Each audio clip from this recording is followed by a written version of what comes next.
एक गांव में एक जमींदार था। उसके पास कई नौकर काम करते थे, जिनमें गांव से लगती एक बस्ती का जग्गू भी था। बाकी मजदूरों के साथ जग्गू भी अपने 5 लड़कों के साथ रहता था। जग्गू की पत्नी बहुत पहले गुजर गई थी। वह एक झोंपड़े में बच्चों को पाल रहा था। बच्चे बड़े होते गए और जमींदार के घर में नौकरी लगते गए। सब मजदूरों को शाम को मजदूरी मिलती थी। जग्गू और उसके लड़के चना और गुड़ लेते थे। चना भूनकर गुड़ के साथ खा लेते थे। बस्ती वालों ने जग्गू को बड़े लड़के की शादी कर देने की सलाह दी। उसकी शादी हो गई और कुछ दिन बाद गौना भी आ गया। उस दिन जग्गू की झोंपड़ी के सामने बड़ी धमचक मची। नई बहू को देखने के लिए बहुत लोग इकट्ठा हुए। फिर धीरे धीरे भीड़ छंटती चली गई। आदमी काम पर चले गए और औरतें अपने अपने घर पर जाते हुए एक बुढ़िया बहू से कहती गई कि पास ही घर है, किसी चीज की जरूरत हो तो संकोच मत करना, लेने आ जाना। सबके जाने के बाद बहू ने घूंघट उठाकर अपनी ससुराल को देखा तो उसका कलेजा मुंह को आ गया। जर्जर सी झोंपड़ी, खूंटी पर टंगी कुछ पोटलियां और झोंपड़ी के बाहर बने 6 चूल्हे। जग्गू और उसके सभी बच्चे अलग अलग चना भूनते थे।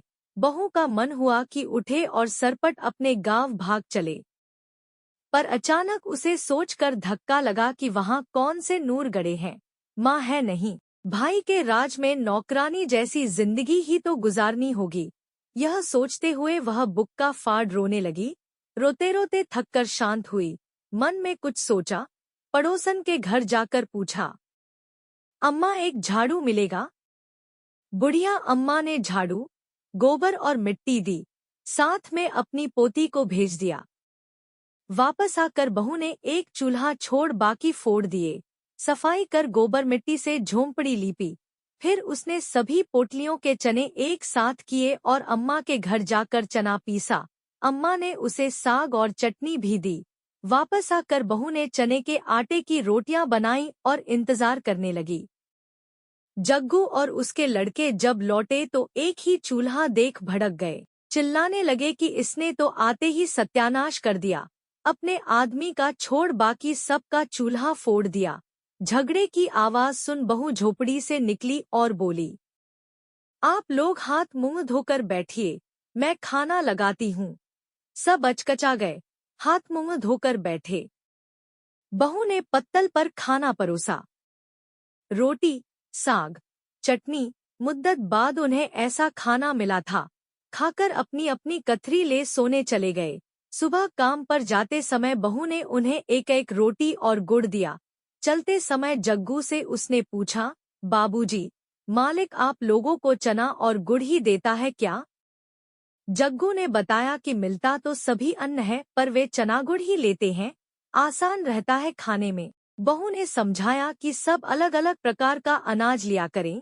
देवर ने बताया कि उसका काम लकड़ी चीरना है। बहू ने उसे घर के ईंधन के लिए भी कुछ लकड़ी लाने को कहा। बहू सबकी मजदूरी के अनाज से एक एक मुट्ठी अन्न अलग रखती। उससे बनिए की दुकान से बाकी जरूरत की चीजें लाती। जग्गू की गृहस्थी धड़ल्ले से चल पड़ी। एक दिन सभी भाइयों और बाप ने तालाब की मिट्टी से झोंपड़ी के आगे बाड़ा बनाया। बहू के गुण गांव में चर्चित होने लगे। जमींदार तक यह बात पहुंची। वह कभी कभी बस्ती में आया करता था। आज वह जग्गू के घर उसकी बहू को आशीर्वाद देने आया। बहू ने पैर छूकर प्रणाम किया तो जमींदार ने उसे एक हार दिया। हार माथे से लगा। बहू ने कहा कि मालिक यह हमारे किस काम आएगा?